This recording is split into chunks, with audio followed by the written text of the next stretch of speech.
السلام عليكم ورحمة الله وبركاته. الحمد لله وكفى والسلام على عباده الذين اصطفى أما بعد. যারা অনলাইনে যুক্ত হয়েছেন এই মুহূর্তে আপনারা সবাই কেমন আছেন জানাবেন, এবং কে কোন জায়গা থেকে দেখছেন একটু আমাকে জানাবেন। কে কোথা থেকে দেখছেন, কোন জায়গা থেকে আমাদের সাথে যুক্ত হয়েছেন একটু জানাবেন। এন নোমান সিদ্দিকী, ওয়ালাইকুম আসসালাম ওরহমতুল্লাহি বারাকাতুহু। ভাই কেমন আছেন? আলহামদুলিল্লাহ। আপনারা কেমন আছেন? ভালো আছেন? আবদুল্লাহ ভাই, আপনারা সবাই ভালো আছেন? কে কোন জায়গা থেকে দেখছেন একটু জানাবেন। তো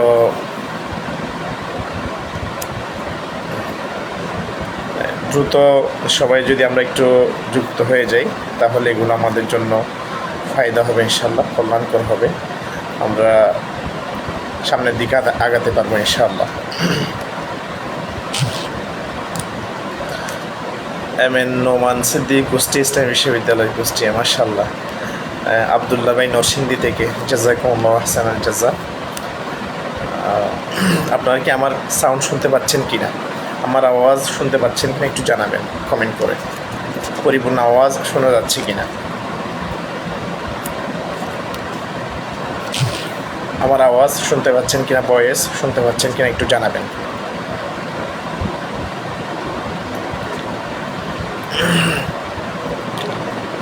একটু আমাকে আপনারা কোনো একজন বলেন যে আমার ভয়েস পরিপূর্ণ শুনতে পাচ্ছেন কিনা, একটু কমেন্ট করে জানাবেন।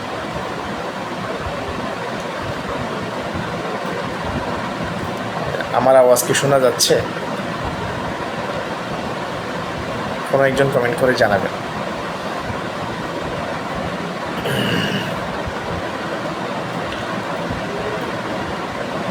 জি আচ্ছা, আবদুল্লাহ ভাই বলেছেন যে শুনতে পাচ্ছি। জি ক্লিয়ার ভাই, আচ্ছা ঠিক আছে, জাযাকুমুল্লাহ বলে দেওয়ার কারণে। তো এখানে যারা আমার সাথে যুক্ত হয়েছেন সবাই আশা করি 18তম নিবন্ধন পরীক্ষা দিয়েছেন এমন ভাই বোনগণ আমার সাথে যুক্ত হয়েছেন, এমনটাই আশা করছি। যেহেতু আপনারা সবাই 18তম নিবন্ধন পরীক্ষা দিয়ে দিয়েছেন ইতিমধ্যে, অর্থাৎ লিখিত পরীক্ষা দিয়ে দিয়েছেন, এখন আপনারা রেজাল্টের অপেক্ষায় আছেন। তো আমরা জানতে পেরেছি যে 1 মাস সময় আছে, 1 মাসের ভিতরে রেজাল্ট আসতে পারে। তো এর ভিতরে আমরা দোয়া করবো ইনশাআল্লাহ যেন আমাদের রেজাল্ট ভালো হয়, আমরা যেন লিখিত পরীক্ষায় ভালোভাবে উত্তীর্ণ হয়ে আমরা সামনের দিকে যেতে পারি, যেন আমরা ভাইভাতে অ্যাটেন্ড করতে পারি। এই জন্য আমরা ভালোভাবে এখন থেকেই মানসিকভাবে প্রস্তুতি নিই এবং সাথে সাথে ভাইবার জন্য আমরা প্রস্তুতি গ্রহণ করি। কারণ যেহেতু সবার একটা আশা আছে, ভালো একটা আশা আছে যে আমরা অবশ্যই লিখিত পরীক্ষাতে আমরা উত্তীর্ণ হতে পারবো, এমনটাই সবার ধারণা আছে। তো এই জন্য আমরা সবাই আল্লাহর কাছে দোয়া করি যেন আমাদের পরীক্ষার রেজাল্ট ভালো হয় এবং পরবর্তী ধাপে যেতে পারি। তাহলে এখন আমরা সবাই জানি যে আজকে ভাইবা নিয়ে কিছু আমি আলোচনা করব, ভাইবা বিষয়ক আমি কিছু আলোচনা করব। তাহলে চলুন আমরা শুরু করি। প্রথমত আপনাকে যে সমস্ত ভাইবা সম্পর্কে যে সমস্ত বিষয় আপনাকে অবশ্যই জানা থাকতে হবে সেগুলো হচ্ছে যে, 1 নম্বর বিষয় হচ্ছে যে আপনি যখন ভাইবা পরীক্ষা দিতে যাবেন তখন আপনার সবচেয়ে বেশি যে বিষয়টা গুরুত্বপূর্ণ সেটি হচ্ছে আপনার ম্যানার্স, যে আপনার ম্যানার দেখাতে হবে তাদেরকে, আপনার চরিত্র তাদেরকে সুন্দরভাবে দেখাতে হবে, উপস্থাপন করতে হবে। এক্ষেত্রে কোনো অতিরিক্ত বাড়াবাড়ি করা যাবে না। ওনারা যাই বলবে ততটুকুই বলবেন, তার চেয়ে বেশি কিছু বলা যাবে না, অতিরিক্ত কথা বলা যাবে না। যতটুকু জিজ্ঞাসা করে ততটুকু বলতে হবে, এর চেয়ে বেশি কিছু বলা যাবে না। তারপরে কথা হচ্ছে যে যেমন তারা যদি বলে যে আপনি আসুন, ভিতরে আসুন, অথবা যদি তারা না বলে তাহলে আমি কি আসতে পারি স্যার, প্রথমে সালাম দিবেন, তারপর আমি কি আসতে পারি, এভাবে প্রশ্ন করবেন। প্রশ্ন করার পরে ওনারা যেটাই বলবেন সেটাই করবেন। গেল, এগুলো তো সবাই জানেন। মোটামুটি কথা হচ্ছে যে প্রথমে আপনি গিয়ে একেবারে আপনার ম্যানার, আপনার যে সুন্দর একটা চরিত্র সেটা আপনাকে দেখাতে হবে, যেন আপনার চরিত্রের উপর তারা ভূয়সী প্রশংসা করতে বাধ্য হয়। 2 নম্বর কথা হচ্ছে যে আপনি কোন মাদ্রাসায় পড়ালেখা করেছেন তা জিজ্ঞাসা করতে পারে। আপনি কোন মাদ্রাসায় পড়ালেখা করেছেন, কোথায় পড়ালেখা করেছেন, হ্যাঁ, তাকির আলিম কোথায় দিয়েছেন, ফাজিল কোথায় দিয়েছেন, কামিল কোথায় দিয়েছেন, এরকম জিজ্ঞাসা করতে পারে। তো আবার এগুলো আরবিতেও জিজ্ঞাসা করতে পারে। তো সেজন্য আরবিতেও এগুলো আমরা ভালোভাবে দেখে নেব, জেনে নেব।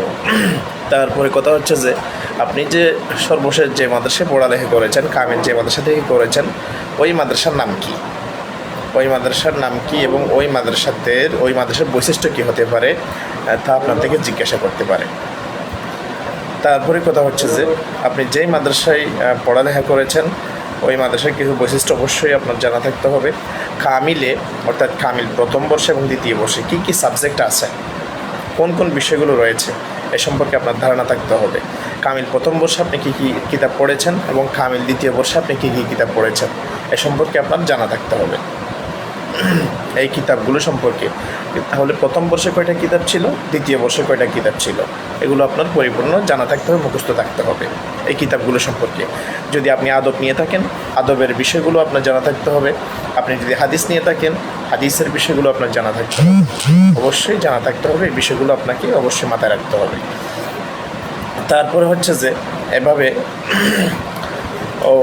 এরপরে যে সমস্ত প্রশ্ন করতে পারে সেটা হচ্ছে যে যেমন ফিকের উপর প্রশ্ন করতে পারে।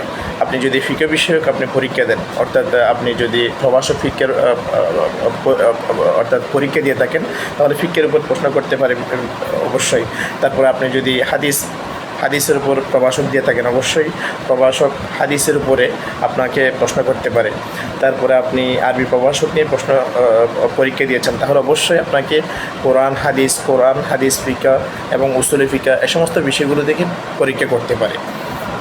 তারপরে হচ্ছে যে ইবতেদায়ী মৌলবী, সহকারী মৌলবী এই সমস্ত বিষয়গুলোতে অবশ্যই আপনাকে কোরআন, হাদিস, তারপর হচ্ছে যে এভাবে ফিকা, উসুলি ফিকা এই সমস্ত বিষয়গুলোতে প্রশ্ন করতে পারে। জি ইউসুফ আলী ভাই, আমি প্রশ্নের উত্তর পড়ে দিচ্ছি। সহকারী মৌলবী আরবি কত পেরে টিকাতে পারে? জি 45 থেকে 50 অথবা 40 থেকে 45 এর ভিতরে যদি আপনি নাম্বার গেইন করতে পারেন, অবশ্যই আপনি পরবর্তী ধাপে যেতে পারেন, এটা আশা করা যাচ্ছে।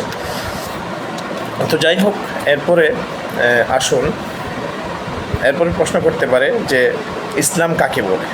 যেমন আপনাকে প্রশ্ন করা হলো ইসলাম কাকে বলে, তাহলে ইসলাম শব্দের অর্থ হচ্ছে যে কী করা, অর্থাৎ আত্মসমর্পণ করা। ইসলামের পারিভাষিক অর্থ কী? নবী করিম সাল্লাল্লাহু আলাইহি ওয়াসাল্লাম আল্লাহর পক্ষ থেকে যে সমস্ত বিধানাবলী নিয়ে এসেছেন সেগুলোকে পরিপূর্ণরূপে কী করা, পালন করা, অঙ্গ প্রত্যঙ্গের মাধ্যমে সেগুলো কী করা, আদায় করা, পালন করা। ঠিক আছে, যেমন জাকাত, সওম, রোজা। সওম শব্দের অর্থ অবশ্য রোজা, জাকাত, সওম, তারপরে সলাত, এই সমস্ত বিষয়গুলো যে ইসলামের মৌলিক বিধানাবলী, যে সমস্ত বিধানাবলী নবী করিম সাল্লাল্লাহু আলাইহি ওয়াসাল্লাম নিয়ে এসেছেন সেগুলোকে পরিপূর্ণরূপে পালন করা। ঠিক আছে, সেগুলোকে পরিপূর্ণরূপে পালন করা, সেটার নাম হচ্ছে ইসলাম। তারপরে হচ্ছে যে ঈমান কাকে বলে আপনার থেকে জিজ্ঞাসা করতে পারে। তারপরে এখানে আমি সমাধান দিলে অবশ্যই অনেক সময় চলে যাবে, এই জন্য আমি আগে একটু আপনাদেরকে টাচ দিয়ে দিচ্ছি কী কী বিষয়ে প্রশ্ন হতে পারে।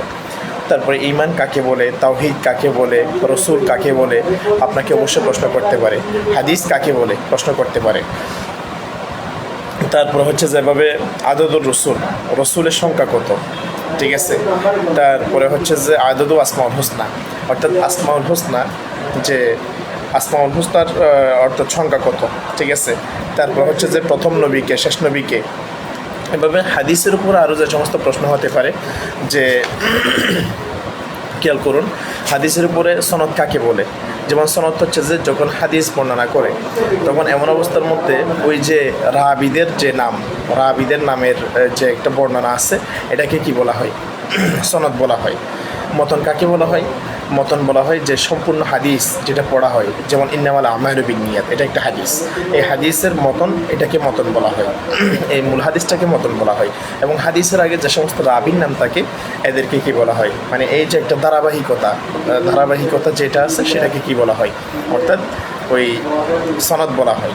তাহলে সনদ, এভাবে মতন। তারপর হচ্ছে রাবি কাকে বলে, যারা হাদিস বর্ণনা করে তাদেরকে কি বলা হয়, রাবি বলা হয়। এরকমভাবে হাদিসে মরফু কাকে বলে, মওকুফ কাকে বলে, মকতু কাকে বলে, এই সমস্ত প্রশ্ন করতে পারে। মরফু বলা হয় যে হাদিসের সনদ নবী করিম সাল্লাল্লাহু আলাইহি ওয়াসাল্লাম পর্যন্ত পৌঁছে গিয়েছে, তাকে মরফু বলা হয়। তারপর হচ্ছে যে মওকুফ কাকে বলে, যে হাদিসের সনদ সাহাবায়ে কেরাম পর্যন্ত, অর্থাৎ সাহাবী পর্যন্ত পৌঁছেছে, তাকে কি বলা হয়, মওকুফ বলা হয়। মকতু কাকে বলা হয়, যে হাদিসের সনদ তাবিঈ পর্যন্ত গিয়ে পৌঁছেছে, তাকে কি বলা হয়, মকতু বলা হয়। এভাবে তাহলে মরফু, মওকুফ, মকতু কাকে বলা হয়, এগুলো আপনাকে প্রশ্ন করতে পারে। তারপরে মুকসিরিনা সাহাবা কাকে বলে, তারপরে হচ্ছে মুতাওয়াসসিতিন, মুকিল্লিন, আকাল্লিন কাকে বলে। যেমন মুকসিরিন বলা হয় হযরত আবু হুরায়রা রাদিয়াল্লাহু তাআলা আনহুকে, কারণ হযরত আবু হুরায়রা রাদিয়াল্লাহু তাআলা আনহু 2375টি হাদিস তিনি বর্ণনা করেছেন। তো সবচেয়ে বেশি হাদিস বর্ণনা করেছেন হযরত আবু হুরায়রা রাদিয়াল্লাহু তাআলা আনহু, তাহলে তিনি হলেন মুকসিরিনে সাহাবা। এভাবে যারা এর চেয়ে কম হাদিস বর্ণনা করেছেন তাদেরকে মুতাওয়াসসিতিন বলা হয়।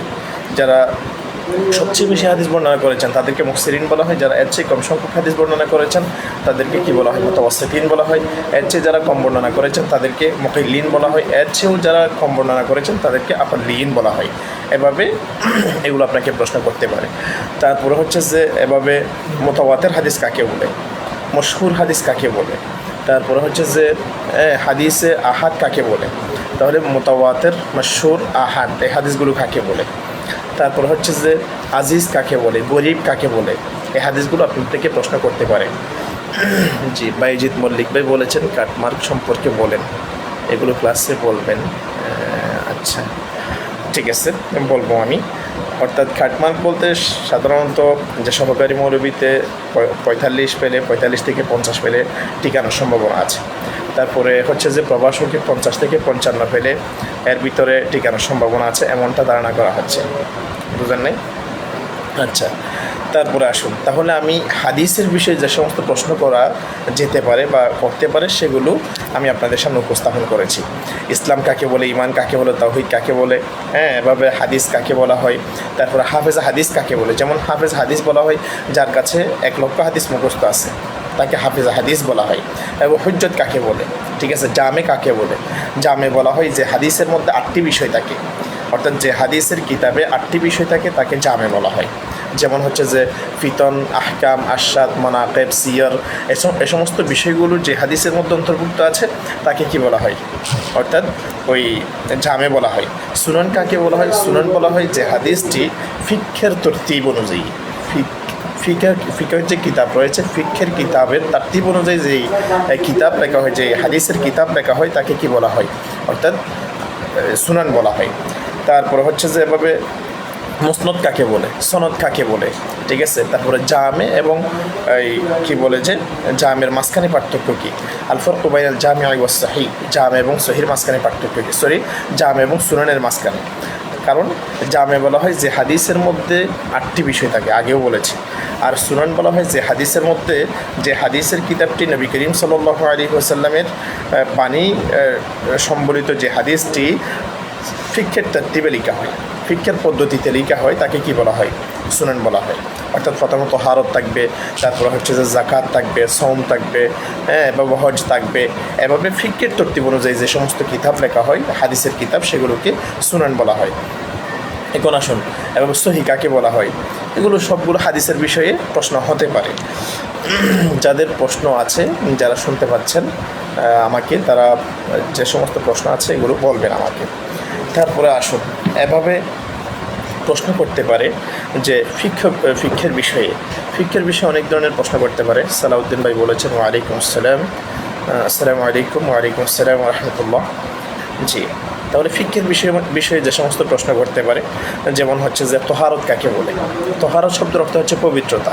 তহারত কি 3ভাবে পড়া যায়, তহারত, তিহারত, তুহারত 3ভাবে পড়া যায়। তাহলে তহারতের উপর প্রশ্ন করতে পারে। তারপরে উজুর ফরজ কয়টি, এটা আপনাকে প্রশ্ন করতে পারে। যে তাফসির, যে এম এ আজিজ ভাই বলছেন তাফসির।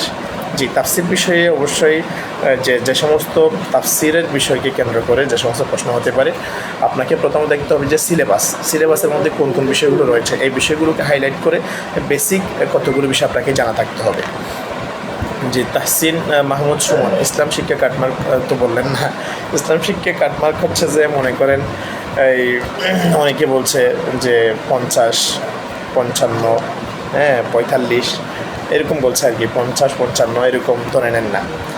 তারপর হচ্ছে যে 18তম হাদিস প্রভাষকের কাটমার্ক কত হতে পারে। জি, আগে কাটমার্কের আগে আপনারা যেহেতু লিখেছেন অবশ্যই আপনাদের ধারণা আছে। আমি যে সমস্ত আজকে বিষয়গুলো বলবো এগুলো একটু ভালো করে খেয়াল করুন, যেহেতু এটা একটা বাইবে ক্লাস, এই জন্য একটু ভালো করে খেয়াল করুন। উজুর ফরজ কয়টি হতে পারে? যেমন উজুর ফরজ কয়টি বলেন তো আপনারা, একটু কমেন্ট করে জানান তো উজুর ফরজ কয়টি। যে ওজুর ফরজ হচ্ছে মোট কয়টি? 4টি। ঠিক আছে, 1 নম্বর হচ্ছে যে এই যে চুলের গোড়া থেকে নিয়ে থুতনির নিচ পর্যন্ত, এক কানের লতি থেকে অপর কানের লতি পর্যন্ত সম্পূর্ণ চেহারা একমাত্র বিন্দু পরিমাণ, নখ পরিমাণ কি থাকতে পারবে না, শুকনো থাকতে পারবে না। তার নাম হচ্ছে কি, অর্থাৎ চেহারা মুখমণ্ডল ধৌত করা। জি, নূরে আলম ভাই উত্তর করে দিয়েছেন, জাযাকুমুল্লাহ। তাহলে দেখুন, তারপর 2 নম্বর হচ্ছে আঞ্জুমা ওসমান রুনা, ওয়ালাইকুম আসসালাম রহমতুল্লাহ, 4টি। জাযাকুমুল্লাহ, জাযাকিল্লাহ। তাহলে দেখুন এভাবে 2 নম্বর হচ্ছে যে উভয় হাত, এই যে উভয় হাত দেখুন এখান থেকে নিয়ে কনুই পর্যন্ত, একেবারে কনুই পর্যন্ত মোটেও বিন্দু পরিমাণ শুকনো থাকতে পারবে না।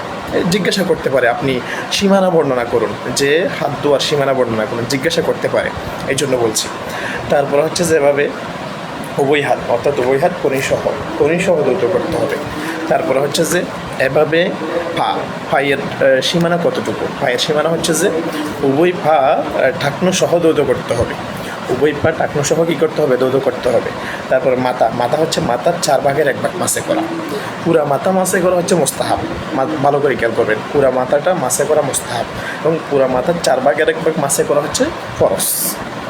কারণ এটা কোরআনের আয়াত দ্বারা প্রমাণিত। নবী করিম সাল্লাল্লাহু আলাইহি ওয়াসাল্লাম বলেছেন, ওয়ামসাহু বিরুউসিকুম, আল্লাহ পাক রব্বুল আলামিন বলেছেন তোমরা তোমাদের মাথা মাসে করো, কিন্তু কতটুকু মাসে করা হবে সেটা কোরআনের মধ্যে বর্ণনা নেই, সেটা বর্ণনা দিয়েছে হাদিসে কি বলেছে? আতা সুবাতা তাকওমিন ফাবালা ওয়া তাওয়াজ্জা ওয়া মাসাহা আলা নাসিয়াতিহি, যে নবী করিম সাল্লাল্লাহু আলাইহি ওয়াসাল্লাম একবার একটি ময়লা আবর্জনাযুক্ত জায়গার মধ্যে এসেছেন, আসার পরে তিনি পেশাব করেছেন, পেশাব করার পরে তিনি নাসিয়া পরিমাণ মাসে করেছেন। নাসিয়া হলো অর্থাৎ কপাল পরিমাণ, যেটি মাথার 4 ভাগের 1 ভাগ হয়ে থাকে। তাই ভাবে নবী করিম সাল্লাল্লাহু আলাইহি ওয়াসাল্লাম মাসে করেছেন। ওখান থেকেই প্রমাণ হচ্ছে যে মাথার 4 ভাগের 1 ভাগ মাসে করা ফরজ গেল। তাহলে আমি ওজুর 4টি ফরজের কথা বলেছি আপনাদেরকে। তারপরে আসুন এভাবে তৈমুমের অর্থ কী বলেন তো আপনারা, যারা জানেন তারা কমেন্টে জানান তো আমাকে তৈমুমের অর্থ কী হতে পারে।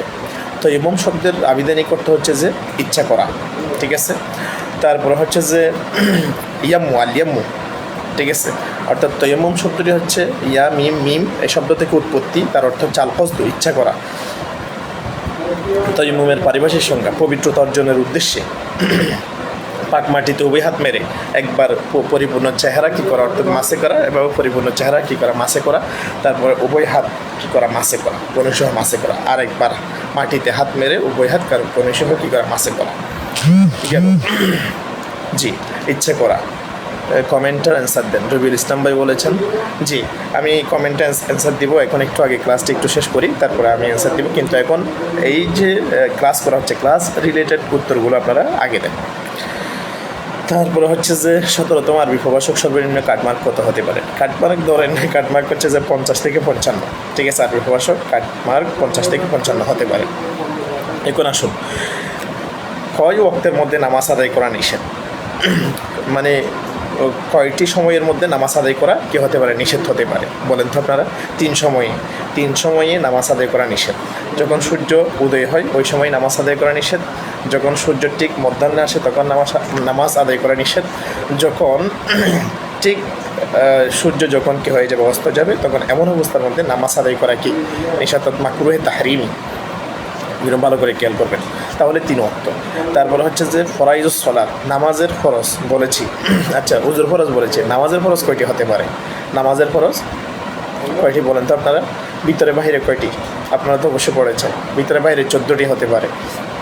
যেমন নামাজের ভিতরে ফরজগুলো কি? তাকবীরে তাহরিমা বলে, প্রথমে তাকবীরে তাহরিমা আল্লাহু আকবার বলে নিয়ত করা, নিয়ত বাঁধা। তারপর 2 নম্বর হচ্ছে কেরাত পড়া, সাধারণভাবে কেরাত পড়া, কারণ কোরআনের আয়াতের মধ্যে আছে ফাকরাউ মা তায়াসসারা মিনাল কোরআন, তোমরা কোরআনের যেখান থেকে সহজ হয় সেখান থেকে তোমরা কেরাত পড়ো। তাহলে এখান থেকেই প্রমাণিত কেরাত পড়াটা কি? ফরজ। 3 নম্বর কিয়াম করা, অর্থাৎ কে মানে দাঁড়ানো, নামাজের মধ্যে দাঁড়ানো, এটাও ফরজ। তারপরে হচ্ছে রুকু করা ফরজ, সিজদা করা ফরজ। তারপরে হচ্ছে যে ওই তাশাহুদ পরিমাণ বসা, এটাও ফরজ। তাহলে নামাজের ভিতরে 6টা ফরজ বলে দিয়েছি। জি, আঞ্জুমান ওসমান রানা আগেও বলেছি যে সহকারী মৌলবীর ক্ষেত্রে কাটমার্ক হতে পারে 45 থেকে 50। ঠিক আছে। তারপরে হচ্ছে যে দেখুন এরপরে কি বলেছি আপনাদেরকে, এই যে 13টি, আপনারা 13টি বলছেন, অবশ্যই সহি। তো নামাজের ভিতরে 6টি বলে দিয়েছি। এরপরে নামাজের বাইরে কি? এই যে কাপড় পাক হওয়া, এই যে পরিপূর্ণ শরীরের মধ্যে যে কাপড় পাক, এটা কাপড়টা পরিপূর্ণ পাক হতে হবে। তারপরে শরীর পাক হতে হবে, নামাজের জায়গা পাক হতে হবে, হ্যাঁ। তারপরে কেবলামুখী হওয়া, ঠিক আছে। তারপরে হচ্ছে যে এভাবে আরও যা যা আছে সেগুলো, ঠিক আছে। কেবলামুখী হওয়া, তারপরে হচ্ছে যে নিয়ত করা, ঠিক আছে। এগুলো, এই ফরজগুলো ভালো করে শিখে নেবেন। জি, কেরাতে তারতিব রক্ষা না হলে সাহসিতে দিতে হবে। আচ্ছা, একটি মাসালা জিজ্ঞাসা করেছেন, কেরাতে তারতিব রক্ষা না হলে না দিতে হবে না। সিজদায়ে সাহু কখন ওয়াজিব হয়? যখন কোনো ওয়াজিব ছুটে যায়, নামাজের মধ্যে যখন কোনো ওয়াজিব ছুটে যাবে তখন সিজদায়ে সাহু দিতে হয়। তো কেরাতের তরতিব রক্ষা না হলে তখন তো আর কোনো ওয়াজিব ছুটে যায়নি, সুতরাং এখানে কোনো কি হবে না, সিজদায়ে সাহু ওয়াজিব হবে না। এক্ষেত্রে আপনি অবশ্যই মাকরু কাজ করেছেন, এটা মাকরু হবে, এটা অবশ্যই মাকরু হবে, ভালো করে খেয়াল করবেন। তারপরে দেখুন এরপরে যে সমস্ত প্রশ্ন হতে পারে সেগুলো হচ্ছে যে নামাজের ফরজ সম্পর্কে বলেছি। আযানের অর্থ কী? জি, আযানের অর্থ হচ্ছে যে এলান করা, আল এলাম, এলান করা।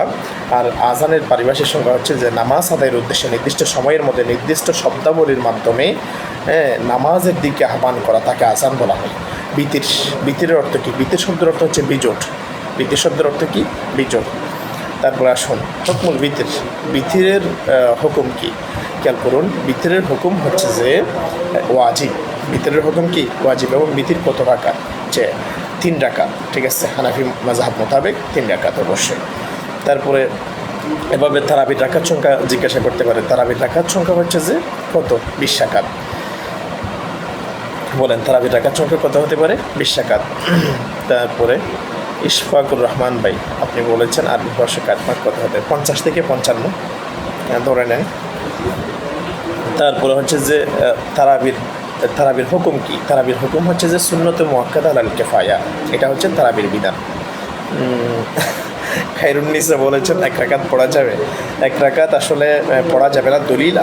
দলিল আদিল্লার আলোকে প্রমাণাদির মাধ্যমে সবচেয়ে উত্তম হচ্ছে যে 3 রাকাত, ঠিক আছে। 3 রাকাত পড়াটা, এটা কোরআন এবং হাদিস, অর্থাৎ হাদিসগুলোকে সামনে রাখলে 3 রাকাত সেটা প্রমাণিত। অবশ্যই যারা আহলে হাদিস যারা দাবি করে তারা অবশ্যই 1 রাকাত পড়ার কথা বলে, কিন্তু আসলে এটা ঠিক হবে না। 3 রাকাতেই পড়বেন, কারণ আমরা যেহেতু হানাফি মাযহাবের অনুসারী এবং 3 রাকাতের দলিল সবচেয়ে বেশি মজবুত, এটা সবচেয়ে বেশি মজবুত 3 রাকাতের দলিল, এই জন্য আমরা 3 রাকাত আদায় করবো ইনশাআল্লাহ। তারপরে আসুন এরপরে হচ্ছে যে জানাজার হুকুম কী হতে পারে? জানাজার হুকুম বলেন তো। জানাজার হুকুম হচ্ছে ফরজে কিফায়া, অর্থাৎ পুরো সমাজের পক্ষ থেকে কেউ আদায় করলে বাকিদের পক্ষ থেকে আদায় হয়ে যাবে, এটি হচ্ছে জানাজার হুকুম। তারপরে রোজার অর্থ কী হতে পারে? মানে সোম, মানে সোম, রোজার অর্থ কী? যদি আপনাকে জিজ্ঞাসা করেন মানে সোম, রোজার অর্থ কী, তখন আপনাকে বলতে হবে সোমের আবেদনই করতে হচ্ছে আল-ইমসাক, বিরত থাকা। নামাজের রোজার আবেদনই করতে হচ্ছে কি? বিরত থাকা। এভাবে পারিভাষিক অর্থ কি? পারিভাষিক অর্থ হচ্ছে যে আল-ইমসাক আনিল আকলি ওয়াশ শুরবি ওয়াল জামাই মিনাল ফজরি ইলাল গুরুব, ইলা গুরুবি শামস। অর্থাৎ রোজা বলা হয় সূর্য, অর্থাৎ সুবহে সাদেক থেকে নিয়ে সূর্য অস্ত যাওয়া পর্যন্ত 3টা কাজ থেকে বিরত থাকা। 1 নম্বর হচ্ছে যে কি? অর্থাৎ খানা খাওয়া, তারপর হচ্ছে যে কোনো যে পানাহার করা, খানা খাওয়া এবং স্ত্রী সহবাস করা। এই 3টে জিনিস থেকে বিরত থাকার নাম হচ্ছে যে রোজা। এটা হলো রোজার আমি কি বলেছি পারিভাষিক সংজ্ঞা। এই প্রশ্নগুলো করতে পারে আপনাকে। তারপরে হচ্ছে যে রোজার ফজিলত কি? রোজার ফজিলত বলেছে, হাদিসের মধ্যে আসছে, আস-সাওমু লি ওয়া আনা আজজি বিহি, রোজা আমার জন্য, আমি রোজার প্রতিদান দেব। আছে কি না? আরবিতে কথোপকথন করতে হবে কি? হ্যাঁ, অবশ্যই আরবিতে কথোপকথন করতেও পারে, সেটা দূরবর্তী বিষয় না, অবশ্যই করতে পারে। যেমন আপনাকে বলতে পারে যে আপনি 2 মিনিট অথবা 3 মিনিট আরবিতে কথা বলুন, ঠিক আছে, আপনার ঠিকানা বলুন, তাহলে আপনি বলবেন ইসমি। ইসমি মানে আমার নাম, ইসমু আবি আমার বাবার নাম, ইসমু উম্মি আমার মায়ের নাম, ঠিক আছে। তারপর হচ্ছে ইসমু করিয়াতি আমার গ্রামের নাম, ঠিক আছে। ইসমু এভাবে মুহাফাজাতি যে আমার জেলার নাম, ঠিক আছে। তারপর হচ্ছে যে শিবহুল মুদিরিয়া, শিবহুল মুদিরিয়া মানে হচ্ছে উপজেলা, ঠিক আছে, অথবা শিবহুল মুহাফাজাও বলতে পারেন, উপজেলা। তারপরে হচ্ছে যেভাবে আপনি আল জিনসিয়া বাংলাদেশি, অর্থাৎ জাতীয়তা হচ্ছে বাংলাদেশি, এভাবে আপনাকে প্রশ্ন করতে পারে। তারপরে হচ্ছে যেভাবে আপনি বলতে পারেন যে আবি ওস্তাজ, যে আমার বাবা হচ্ছে শিক্ষক। তারপর হচ্ছে আবি ফাল্লাহ, আমার বাবা কৃষক, এভাবে বলতে পারেন। উম্মি উম্মি রব্বাতুল বাইত, উম্মি রব্বাতুল বাইত, আমার মা হচ্ছে যে ঘরের রানী, ঠিক আছে, অর্থাৎ গৃহিণীকে রব্বাতুল বাইত বলা হয় আরবিতে, ঠিক আছে। এভাবে বলবেন, এই প্রশ্নগুলোর উত্তর এভাবে দিবেন। তারপরে হচ্ছে যে এভাবে আমি অমুক মাদ্রাসায় পড়েছি, আমি অমুক মাদ্রাসা থেকে কামিল করেছি, এই সমস্ত বিষয়ে আপনাকে প্রশ্ন করতে পারে। তারপরে হচ্ছে যে আপনার এলাকায় প্রসিদ্ধ ব্যক্তিবর্গ যারা আছে, অথবা আপনার জেলায় যারা প্রসিদ্ধ ব্যক্তিবর্গ আছে, তাদের সম্পর্কে আপনাকে প্রশ্ন করতে পারে যে আপনার জেলার মধ্যে কোনো প্রসিদ্ধ ব্যক্তিবর্গ আছে কি না, থাকলে তাদের নাম কি, বা তাদের বৈশিষ্ট্য কি, তাদের কী কার্যক্রম ছিল, ঠিক আছে, এগুলো জিজ্ঞাসা করতে পারে। আপনাদের প্রশ্নগুলো করতে পারেন, এখানে কমেন্ট বক্সে প্রশ্নগুলো করতে পারেন, কোনো সমস্যা নেই। তারপরে হচ্ছে যে এভাবে আপনার জেলার মধ্যে যারা ব্যক্তিবর্গ আছে, সম্মানিত ব্যক্তিবর্গ, তাদের সম্পর্কে জিজ্ঞাসা করতে পারে। তারপরে এভাবে আপনার ব্যক্তিগত বিষয় সম্পর্কে জিজ্ঞাসা করতে পারে যে শিক্ষাগত যোগ্যতা কতটুকু, ঠিক আছে, কী ইয়া করেছেন, এগুলো আপনাকে প্রশ্ন করতে পারে। আপনার শিক্ষাগত যোগ্যতা কতটুকু, আপনার চাকরির বয়স কতটুকু, কয় বছর চাকরি করেছেন, কোথাও চাকরি করলে আর কি, এভাবে এগুলো জিজ্ঞাসা করতে পারে। তারপরে আসুন, তাহলে এগুলো বলেছি। তারপরে আরও যেগুলো হতে পারে ফিকার বিষয়ে, যেমন হচ্ছে যে জাকাতের অর্থ কী? জাকাতের অর্থ হচ্ছে যে আন্নমাও, বৃদ্ধি পাওয়া। জাকাতের আবেদনই করতে হচ্ছে যে আন্নমাও, বৃদ্ধি পাওয়া। তারপরে হচ্ছে যে আত্মহারত, পবিত্র হওয়া। 2019 সালের কামিল পরীক্ষার্থীদের সার্টিফিকেট কি মাদ্রাসায় আসছে? অবশ্যই যোগাযোগ করে দেখবেন, যদি না আসে তাহলে আপনারা ওখান থেকে গিয়ে নিয়ে আসবেন, অর্থাৎ বোর্ড থেকে নিয়ে আনার ব্যবস্থা করতে হবে। তারপর হচ্ছে যে জাকাতের পারিভাষিক সংজ্ঞা কী? জাকাতের পারিভাষিক সংজ্ঞা হচ্ছে যে নিজের উপর যে নেশাব পরিমাণ সম্পদের আপনি মালিক হয়েছেন, এই মালিক হওয়ার পরে এই সম্পদগুলো গরিব ব্যক্তি কোনো সওয়াবের আশা ছাড়া আপনি তাদেরকে দিয়ে দেওয়া, কোনো হাশেমি ব্যক্তিকে আপনি দিতে পারবেন না। গায়রে হাশেমিন ওয়ালা মৌলাহু, এটা ফিক্কের মধ্যে যে সংজ্ঞা দেওয়া হয়েছে ওখানে আছে যে কোনো হাশেমি ব্যক্তিবর্গকে দেওয়া যাবে না, হাশেমি বংশের কোনো ব্যক্তিবর্গকে দেওয়া যাবে না।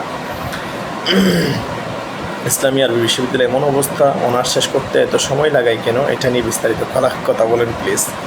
জি, এখন তো ইসলামী আরবি বিশ্ববিদ্যালয়ের পিসিকে কী করা হয়েছে, উনি প্রত্যাগ করেছেন, এর পরিবর্তে অন্য মানুষ অবশ্যই নিয়োগ দিবেন তারা। দেখা যাক সামনে কী হয়। তাহলে আসুন, আদদ মসারিফুল জাকাত, জাকাতের মসারিফ কী হতে পারে? অর্থাৎ জাকাতের মসারিফ কী হতে পারে বলতে, জাকাতের মোট কয়টা মসারিফ আছে, মোট কয়টি কাত আছে? জাকাতের মোট 8টি কাত রয়েছে। এখন এটার জন্য কোরআনের আয়াত আছে, কোরআনের আয়াত সরাসরি আছে, ইন্নামাস সাদাকাত ওয়াল ফুকারা ওয়াল মাসাকিন ওয়াল আমিলিনা আলাইহা ওয়াল মুআল্লাফাতু কুলুবুহুম ওয়া ফির রিকাব ওয়াল গারিমিন ওয়া ফি সাবিলিল্লাহি ওয়া ইবনিস সাবিল। এই ধরনের কোরআনের আয়াত আছে না? আছে। গরিব ব্যক্তি, ফকির, অর্থাৎ মিসকিন, ফকির, তারপরে হচ্ছে যে এভাবে কি হতে পারে, ফকির, মিসকিন, তারপর মুআল্লাফাতুল কুলুব, অর্থাৎ আগে ইসলামের মধ্যে মুসলিমের সংখ্যা খুবই কম ছিল। তাদেরকে ইসলামের দিকে, কাফেরদেরকে ইসলামের দিকে আকৃষ্ট করার জন্য তাদেরকে যাকাত দেওয়ার একটা বিধান ছিল। ঠিক আছে, তাদেরকে মুআল্লাফাতুল কুলুব বলা হয়। এটা যদিও বর্তমানে রহিত হয়ে গেছে, এখন বর্তমানে নাই। তাহলে এরকম মুআল্লাফাতুল কুলুব, তারপর হচ্ছে যারা ইবনে সাবিল অর্থাৎ মুসাফির, অথবা যারা এভাবে আল্লাহর রাস্তায় যুদ্ধ করতে গেছে, ঠিক আছে, তাদেরকেও এভাবে যাকাত দেওয়া যায়।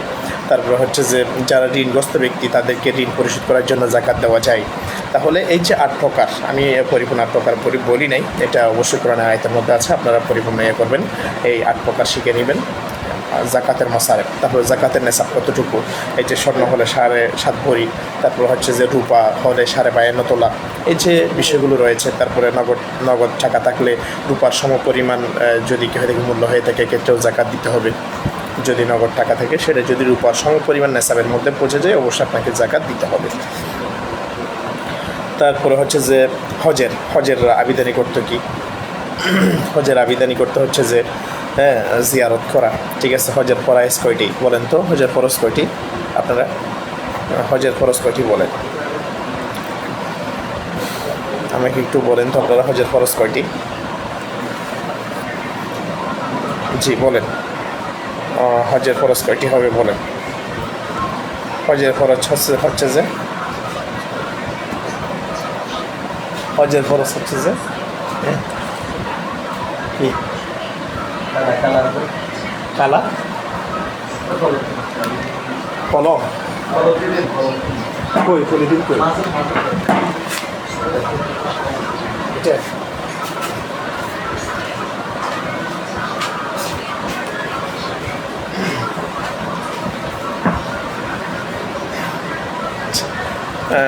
সরি, আপনাদের কাছে একটু ক্ষমা চেয়ে নিচ্ছি, একটু মাঝখানে ডিস্টার্ব করা হয়েছিল, সমস্যা হয়েছিল। তাহলে দেখুন যে আমরা বলেছি, হ্যাঁ অনেকে উত্তর করে দিয়েছেন, হজের ফরজ হচ্ছে মোট 3টি, ঠিক আছে। এগুলো কী কী হতে পারে? হজের ফরজ, মাশাআল্লাহ তাবারাকাল্লাহ ফি হায়াতিক, জাযাকুমুল্লাহু আহসানাল জাযা, না কেউ। তো হজের ফরজ হচ্ছে মোট 3টি। তো 3টিগুলো কী কী? অর্থাৎ ইহরাম বাঁধা, তারপর হচ্ছে যে উকুফ আরাফায় অবস্থান করা, তারপর হচ্ছে তাওয়াফ জিয়ারত করা, এগুলো হজের ফরজ। তো এগুলো ভালোভাবে শিখে নেবেন। তারপরে হচ্ছে যেভাবে যে হজের ফরজ, তারপরে বাংলাদেশিদের মিকাত কি আপনারা বলেন তো? আমাদের বাংলাদেশি যারা আছে তাদের জন্য হজের মধ্যে মিকাত কি হতে পারে বলেন?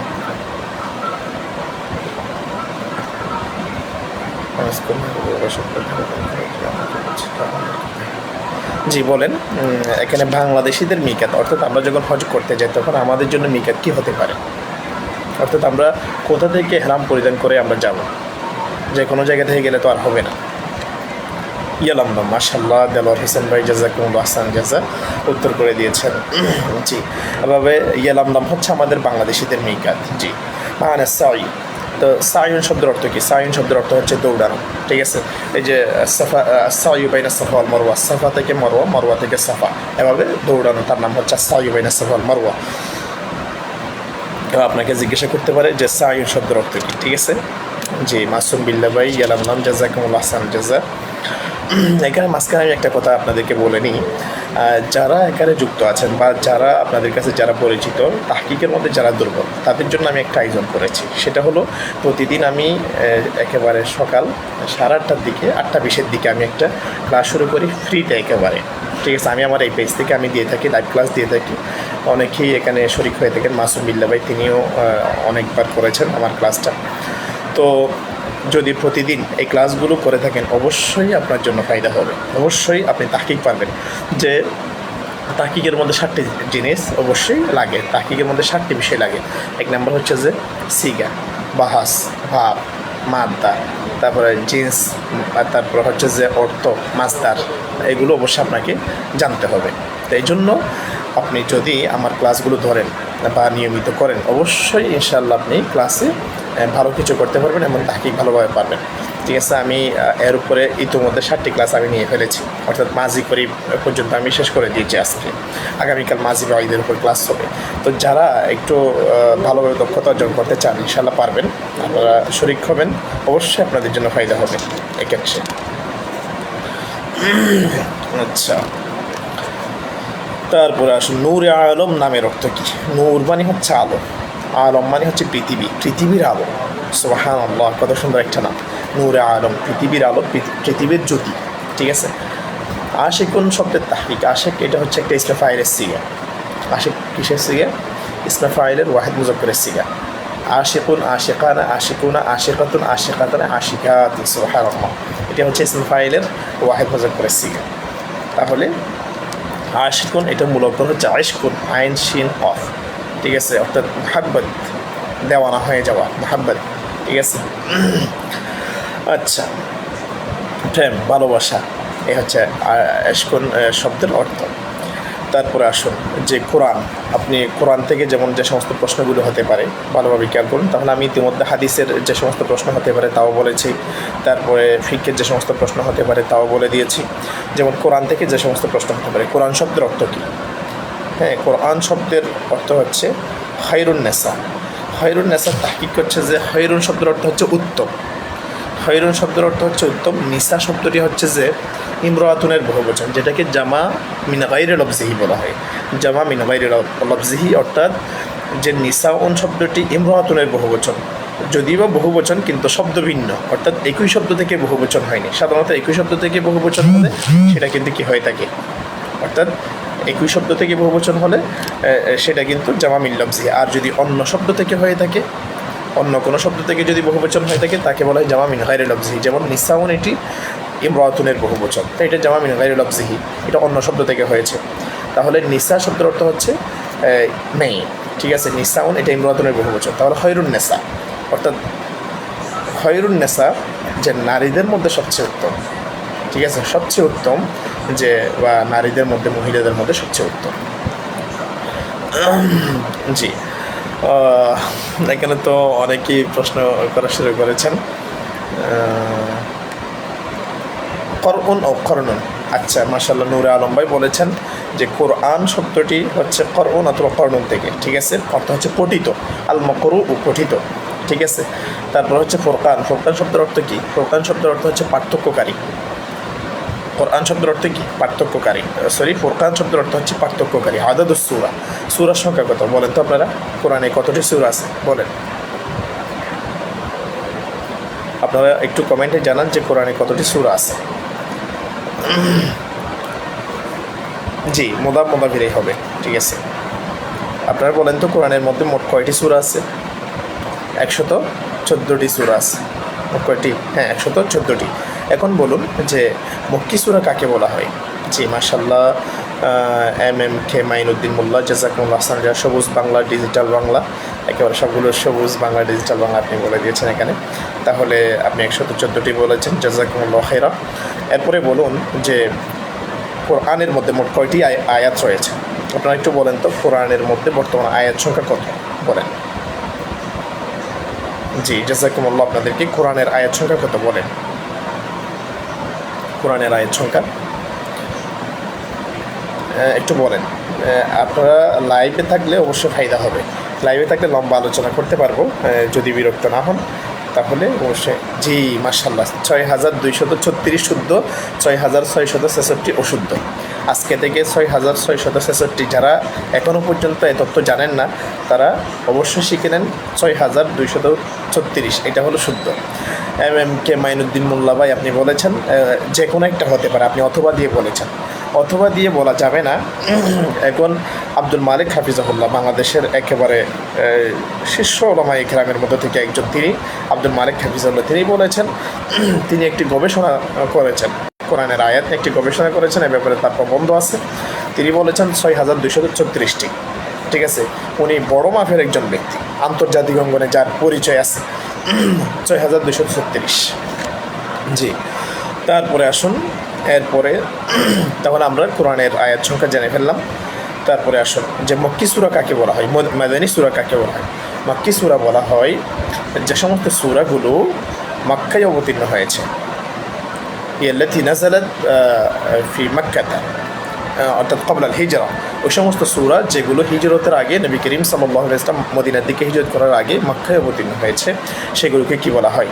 মাক্কি বলা হয়। মাদানী বলা হয় যে সমস্ত সূরা নবী করিম সাল্লাল্লাহু আলাইহি ওয়াসাল্লাম মক্কা থেকে মদিনায় হিজরত করার পরে মদিনায় অবতীর্ণ হয়েছে, এগুলোকে মাদানী সূরা বলা হয়। আচ্ছা, এখন বলুন মাক্কি সূরার সংখ্যা কয়টি, মাদানী সূরার সংখ্যা কয়টি? এটাও অবশ্যই আপনাদেরকে প্রশ্ন করতে পারে। মাক্কি সূরার সংখ্যা কতটি এবং মাদানী সূরার সংখ্যা কতটি? বলেন।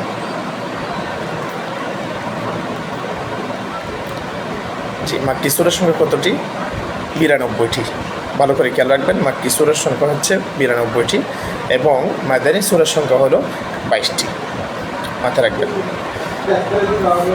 জি, হাবিবুর রহমান কে আবার? আপনার নাম তো খায়রুন্নেসা। হাবিব মানে বন্ধু, রহমান মানে হচ্ছে রহমান যিনি পরম করুণাময়, পরম করুণাময়ের বন্ধু, ঠিক আছে। রহমান এটা হলো একটা আল্লাহ তাআলার একটা আসমায়ে হোসনা, ঠিক আছে। তো তার অর্থ হচ্ছে যে হাবিবুর রহমান অর্থাৎ পরম করুণাময় এর বন্ধু। হাবিব মানে বন্ধু, হাবিব মানে বন্ধু, রফিক মানে বন্ধু, খলিল মানে বন্ধু, সদিক মানে বন্ধু। বন্ধুর অনেক আরবি আছে, যেটাকে আমরা ইংলিশের মধ্যে ফ্রেন্ড বলে থাকি। এটাকে সদিক বলা হয়, হাবিব বলা হয়, রফিক বলা হয়, খলিল বলা হয়। আচ্ছা, এরপরে হচ্ছে যে দিন, উদ্দিন, এটি হচ্ছে মূলত আদ্দিন। আদ্দিন শব্দটি এক বচন, বহু বচনে আল আদিয়ান। বহু বচনে কি? আল আদিয়ান। দিন শব্দটি এক বচন, বহু বচনে আল আদিয়ান। আচ্ছা, গেল। মাক্কি সূরার সংখ্যা কত? মাক্কি সূরার সংখ্যা আমি বলেছি আপনাদেরকে 92টি এবং মাদানী সূরার সংখ্যা হলো যে 22টি। তারপরে কোরআনের আয়াতের সংখ্যাও বলেছি। তারপরে হচ্ছে যে কোরআনের একেবারে প্রথম আয়াত কোনটি? বলেন তো, কোরআনের প্রথম আয়াত কোনটি বলতে পারবেন? এটিও অবশ্যই আপনাকে জানা থাকতে হবে। কোরআনের প্রথম আয়াত ইকরা বিসমি রাব্বিকাল্লাযী খালাক। ইকরা বিসমি রাব্বিকাল্লাযী খালাক। আচ্ছা, রবিউল ইসলাম ভাই, আপনি কি কমেন্ট করেছেন একটু বলেন তো। আপনি বারবার কমেন্ট পড়তে বলছেন, একটু বলেন। আমি চাচ্ছিলাম যে একটু এই ভাইবা ক্লাসের মধ্যে একটু গুরুত্বপূর্ণ বিষয়গুলো আমি বলে দেওয়ার জন্য, ঠিক আছে। কারণ যে কোনো জিনিস বললে এটা বেশি অন্তরে থাকে এবং বেশি খানের মধ্যে সেটা যদি একটু বারিকায় তাহলে সেটা বেশি মনে থাকে। জামিউল কোরআন কাকে বলা হয়? বলেন। জামিউল কোরআন বলা হয় যে সূরা আলাকের প্রথম আয়াত। জামিউল কোরআন কাকে বলা হয়? জামিউল কোরআন বলা হয় হযরত ওসমান রাদিয়াল্লাহু তাআলা আনহুকে। তারপরে এভাবে ইতিহাস থেকে আসতে পারে যে আইয়ামে জাহিলিয়া কাকে বলে, অর্থাৎ অজ্ঞতার যুগকে। নবী করিম সাল্লাল্লাহু আলাইহি ওয়াসাল্লামের আবির্ভাবের পূর্ববর্তী যুগকে আইয়ামে জাহিলিয়া বলা হয়, ঠিক আছে। মক্কা, যেমন মক্কার অপর নাম কি কি হতে পারে? জি,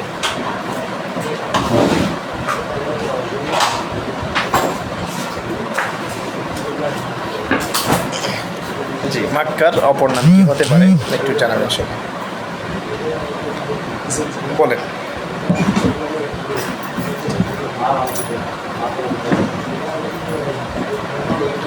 জি, বাক্কা। মাশাআল্লাহ, নূরে আলম ভাই উত্তর করে দিয়েছেন। মক্কার অপর নাম হচ্ছে বাক্কা, ঠিক আছে। তারপরে সাবা মুআল্লাকা, যেমন আরবি প্রথম থেকে আসতে পারে, অর্থাৎ আরবি সাহিত্য থেকে না। আপনি যে ইয়াসরিব বলেছেন, ইয়াসরিব হচ্ছে মদিনার পূর্ব নাম। মদিনার পূর্ব নাম ছিল ইয়াসরিব, এটাও মনে রাখতে হবে। মক্কার অপর নাম ছিল বাক্কা আর মদিনার অপর নাম হচ্ছে কি? ইয়াসরিব, অর্থাৎ পূর্ববর্তী নাম ছিল আর কি। তারপরে সাবা মুআল্লাকা কাকে বলা হয়? সাবা মুআল্লাকা, সাবা মুআল্লাকা অর্থাৎ বলেন। সাবা মুআল্লাকা হলো 7 ধরনের কি, অর্থাৎ কবিতা যেগুলো ওই আইয়ামে জাহিলিয়ার সময় ওখানে লটকিয়ে দেওয়া হতো, ঠিক আছে। তারপর হচ্ছে যে আইয়ামে জাহিলিয়ার, জি, 7টি কবিতা, জাযাকুমুল্লাহ। যে আইয়ামে জাহিলিয়ার সবচেয়ে যেগুলো অর্থাৎ প্রসিদ্ধ কবি ছিল, প্রসিদ্ধ কবিগুলোর মধ্যে একদম প্রসিদ্ধ কবিকে, যিনি একবার প্রসিদ্ধ কবি, ওনার নাম কি যদি আপনারা একটু বলেন? প্রসিদ্ধ কবির নাম কি? ইমরাউল কাইস। তাহলে আরবের যে সমস্ত কবিগণ রয়েছে এর মধ্যে অন্যতম একজন কবি হচ্ছে, অর্থাৎ আইয়ামে জাহিলিয়া যুগের কবিগুলোর মধ্যে একজন কবি হলেন ইমরাউল কাইস, যিনি একেবারে ধরতে গেলে সবচেয়ে বেশি সাহিত্যিক ছিল। অনেক বড় মাপের কবি ছিল, আবার লম্পটও ছিল, চরিত্রহীন ছিল। যদি বলা হয় যে ইমরাউল কাইসের একটা কবিতার নাম বলো, তা সরি একটি শায়েরের একটি পংক্তি বলেন, তা আপনি কি বলবেন? كيف نبكي من ذكرى حبيبي ومنزلي بسقط وهب بين الدخول فحوملي. এটা হলো ইমরুল কাইসের কি শের। كيف نبكي من ذكرى حبيبي ومنزلي بسقط وهب بين الدخول فحوملي। এই যে এটা বলবেন, ঠিক আছে? যদি জিজ্ঞাসা করা হয় তাহলে এই ইমরুল কাইসের এই শায়েরের পংক্তিটি বলবেন। এখন কি আপনারা বুঝেছেন? এখন যে শায়েরটি পড়েছি এটা কি আপনাদের মনে থাকবে? আপনারা কি বলতে পারবেন এভাবে? كيف نبكي من ذكرى حبيبي ومنزلي بسقط وهب بين الدخول فحوملي। উনি কি বলেছেন এখানে? রবিউল ইসলাম ভাই, আল কোরআন অ্যান্ড ইসলামিক স্টাডিজ আরবি বিশ্ববিদ্যালয়ের অধীনে 4 বছর অনার্স করলে আরবি প্রভাষক পদে আবেদন করা যায়। অনেকে বলছে কামিলের কথা, শিওর বলেন তো স্যার? এটা একটু যারা এখানে দেখছেন তারা একটু কমেন্ট করে ওনাকে একটু রিপ্লাইটা করে দেন তো, এটা পারা যাবে কি না? আমার এ ব্যাপারে একটু দেখতে হবে, আমার পরিপূর্ণ ধারণা নাই, একটু দেখতে হবে এ ব্যাপারে। জি, তারপর হচ্ছে যে নবী করিম সাল্লাল্লাহু আলাইহি ওয়াসাল্লামের যে কি আছে, অর্থাৎ জন্মসাল কখন? 570 খ্রিস্টাব্দ। শফিক মানে হচ্ছে মেহেরবান। শফিক মানে হচ্ছে কি? মেহেরবান। ইসলাম মানে হচ্ছে ইসলাম, শফিকুল ইসলাম, ঠিক আছে? ইসলামের মেহেরবান, ঠিক আছে? ইসলামের প্রতি অর্থাৎ মেহেরবান, দয়াশীল, ঠিক আছে? সেটা হলো শফিকুল ইসলামের অর্থ। তাহলে আসুন, মৌলিদুর রসুল, এখানে রসুলের জন্ম হচ্ছে যে দেখেন, রসুলের জন্ম 570 খ্রিস্টাব্দে। তারপরে মুহাম্মদ সাল্লাল্লাহু আলাইহি ওয়াসাল্লামের অর্থ কী? আপনাকে প্রশ্ন করতে পারে যে মুহাম্মদ সাল্লাল্লাহু আলাইহি ওয়াসাল্লামের অর্থ কী হতে পারে, তখন আপনি কি বলবেন? বলেন। মুহাম্মদ শব্দের অর্থ কী? প্রশংসিত। মুহাম্মদ শব্দের অর্থ হচ্ছে প্রশংসিত, এবং মুহাম্মদ সাল্লাল্লাহু আলাইহি ওয়াসাল্লামের উপাধি হচ্ছে যে আল আমিন। মুহাম্মদ সাল্লাল্লাহু আলাইহি ওয়াসাল্লামকে উপাধি দেওয়া হয়েছিল আল আমিন করে। আচ্ছা, তারপর হচ্ছে যে আউয়ালুশ শাহিদা, যে ইসলামের প্রথম শহীদ, অর্থাৎ প্রথম শহীদা মেয়েকে যিনি শাহাদাত বরণ করেছেন তিনি হচ্ছেন সুমাইয়া রাদিয়াল্লাহু তাআলা আনহা। তারপর হচ্ছে মেরাজ শব্দের অর্থ কী বলেন তো? মেরাজ শব্দের অর্থ হচ্ছে ঊর্ধ্ব জগৎ, অর্থাৎ সিঁড়ি, ঠিক আছে? সিঁড়ি বেয়ে উপরে ওটা, সেটা হলো মেরাজ। তারপর হচ্ছে যে শারিউ, অর্থাৎ যে মুহাজির কাকে বলে? মুহাজির বলা হয় যারা মক্কা থেকে মদিনায় হিজরত করে গিয়েছেন তাদেরকে মুহাজির বলা হয়। তারপরে হচ্ছে যে আনসার কাকে বলা হয় বলেন তো? আনসার কাকে বলে? আনসার কাকে বলা হয়?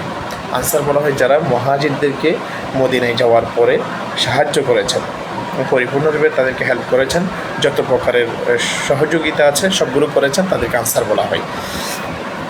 তারপরে মদিনা সনদ কি? মদিনা সনদ এটা একটা বড় সংবিধান, এটা হলো ইসলামের প্রথম সংবিধান মদিনা সনদ। আচ্ছা, তারপর আসুন, এভাবে আপনাকে প্রশ্ন করতে পারে গাজওয়া কাকে বলে? গাজওয়া কাকে বলে বলেন তো? জি, গাজওয়া বলা হয় যেখানে সরাসরি যে সমস্ত যুদ্ধের মধ্যে নবী করিম সাল্লাল্লাহু আলাইহি ওয়াসাল্লাম অংশগ্রহণ করেছেন সেগুলিকে গাজওয়া বলা হয়। যে সমস্ত যুদ্ধে নবী করিম সাল্লাল্লাহু আলাইহি ওয়াসাল্লাম সরাসরি প্রত্যক্ষভাবে অংশগ্রহণ করেছেন সেগুলোকে গাজওয়া বলা হয়। সারিয়া বলা হয় যে সমস্ত যুদ্ধে নবী করিম সাল্লাল্লাহু আলাইহি ওয়াসাল্লাম সরাসরি অংশগ্রহণ করেননি, বরং পরোক্ষভাবে অংশগ্রহণ করেছেন। সাহাবায়ে কেরামদেরকে তিনি অগ্রনায়ক বা সেনানায়ক হিসেবে তিনি প্রেরণ করেছেন, তাকে বলা হয় সারিয়া। বুঝে আসছে? এ হলো গাজওয়া, এ হলো সারিয়া। আর মোট গাজওয়ার সংখ্যা কত এটিও আসতে পারে, যে সর্বমোট গাজওয়ার সংখ্যা কত হতে পারে, যে মোট 27টি যুদ্ধ, যুদ্ধ নবী করিম সাল্লাল্লাহু আলাইহি ওয়াসাল্লাম 27টি যুদ্ধে অংশগ্রহণ করেছেন, এবং সর্বশেষ যুদ্ধ নবী করিম সাল্লাল্লাহু আলাইহি ওয়াসাল্লাম যেটি করেছেন তার নাম কি বলেন তো? সেটি হলো সর্বশেষ যুদ্ধ তাবুক যুদ্ধ। তাবুক যুদ্ধের মধ্যে নবী করিম সাল্লাল্লাহু আলাইহি ওয়াসাল্লাম অংশগ্রহণ করেছেন। তারপর হচ্ছে যে বদরের তারিখ। বদর কত খ্রিস্টাব্দে হয়েছে? বদর হচ্ছে যে 624 খ্রিস্টাব্দে। বদর হচ্ছে 624 খ্রিস্টাব্দে 17ই রমজান শুক্রবার। তারপরে হচ্ছে যে এখন আসুন, বদর যুদ্ধে কতজন সংখ্যা ছিল? বদর যুদ্ধে মুসলমানের সংখ্যা কত ছিল বলেন? বদর যুদ্ধে মুসলমানের সংখ্যা কত ছিল? 313 জন। বলেন, বদর যুদ্ধে মুসলমানের সংখ্যা ছিল 313 জন, আর কাফেরের সংখ্যা দ্বিগুণের চেয়ে বেশি ছিল। অর্থাৎ কাফেরের সংখ্যা ছিল 1000। কাফেরের সংখ্যা ছিল কত? 1000। তারপরে হচ্ছে যেভাবে যে বদর যুদ্ধে যারা কাফেরের মধ্যে যারা মৃত্যুবরণ করেছেন, এবং 70 জন কাফের মৃত্যুবরণ করেছেন বদর যুদ্ধে। তারপরে 14 জন মুসলমানের পক্ষ থেকে, সাহাবায়ে কেরামের পক্ষ থেকে 14 জন কী করেছেন? শাহাদাত বরণ করেছেন। তো এগুলো করতে পারে প্রশ্ন, এই সমস্ত প্রশ্নগুলো হতে পারে। আমি সম্ভাব্য প্রশ্নগুলো বলেছি, আরও অনেক প্রশ্ন হতে পারে। ঠিক আছে, যেমন মোহর এটি কি? মোহর হচ্ছে নারীদের একটি অধিকার, যেটি ইসলামের পক্ষ থেকে প্রবর্তিত, অর্থাৎ কোরআন হাদিস দ্বারা প্রমাণিত। যেমন কোরআনের মধ্যে আছে, ওয়াতুন নিসা সাদকাতিহিন্না নিহলা, তোমরা তোমাদের নারীদের অধিকার অর্থাৎ তাদের মোহরানা উদার চিত্তে দিয়ে দাও। ঠিক আছে, এটা কোরআনের আয়াত দ্বারা প্রমাণিত। তাহলে এটা হচ্ছে মোহরানার বিধান। তারপর হচ্ছে যেভাবে মোহরানা আদায় করা কি ওয়াজিব, এগুলো আপনাকে অবশ্যই বলতে হবে। যে আস্তে আস্তে ধীরে ধীরে সবাই চলে যাচ্ছে, মনে হয় সময় একটু বেশি হয়ে গেছে। আর কারো কোনো প্রশ্ন আছে কি না একটু বলেন। শেহাইন কাকে বলে? শেহাইন বলা হয় যিনি, অর্থাৎ হাদিসের ক্ষেত্রে শেহাইন বলা হয় ইমাম বুখারীকে এবং ইমাম মুসলিম উভয়জনকে শেহাইন বলা হয়। ইমাম বুখারী এবং ইমাম মুসলিম উভয়জনকে শেহাইন বলা হয়, মাথায় রাখিয়েন। তারপরে হচ্ছে যে আসমানি কিতাব মোট কয়টি? আসমানি কিতাবের সংখ্যা কয়টি? 104টি। ঠিক আছে, এগুলো আসমানি কিতাবের সংখ্যা।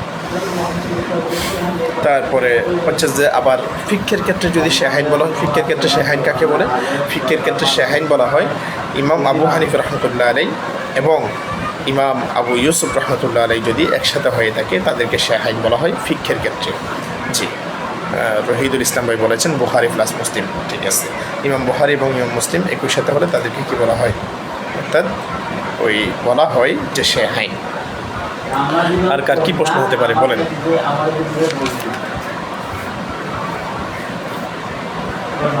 আর কারো কোনো প্রশ্ন আছে কি না? আমি তো ইতিমধ্যে আবার কখন লাইভে আসবেন এই বিষয় নিয়ে, আবার কখন লাইভে আসবে এই বিষয়, আসলে এই বিষয় নিয়ে কি আর লাইভে আসা দরকার হবে? যদি আপনারা বলেন তাহলে অবশ্যই আসবো, আর যদি বলেন যে এটা যথেষ্ট মনে করেন তাহলে তো আর আসার দরকার ওই মনে করি না। আমি তো আজকে গুরুত্বপূর্ণ বিষয়গুলো বলেছি, কী কী প্রশ্ন হতে পারে এগুলো বলেছি, আর কি আশা রাখবে। দেখুন এখানে যে বিষয়গুলো খুব ভালো করে খেয়াল করবেন। আরেকটা গুরুত্বপূর্ণ বিষয় হলো, আপনারা 18তম শিক্ষক নিবন্ধন পরীক্ষা যে দিয়েছেন, অর্থাৎ এই যে আপনারা কেউ দিয়েছেন প্রভাষক আরবি, কেউ দিয়েছেন সহকারী মৌলবী, কেউ দিয়েছেন ইবতেদায়ী মৌলবী, আর কেউ দিয়েছেন প্রভাষক হাদিস, আর কেউ দিয়েছেন প্রভাষক ফিকহ, আর কেউ দিয়েছেন প্রভাষক তাফসির। প্রত্যেকের হাদিস, প্রত্যেকের যে প্রশ্নগুলো রয়েছে, প্রশ্নগুলো পরিপূর্ণ সমাধান দেখে নেবেন, প্রশ্নগুলো ভালোভাবে সমাধান দেখে নেবেন। বুঝে আসছে? প্রশ্নগুলোর সমাধান ভালো করে দেখে নেবেন।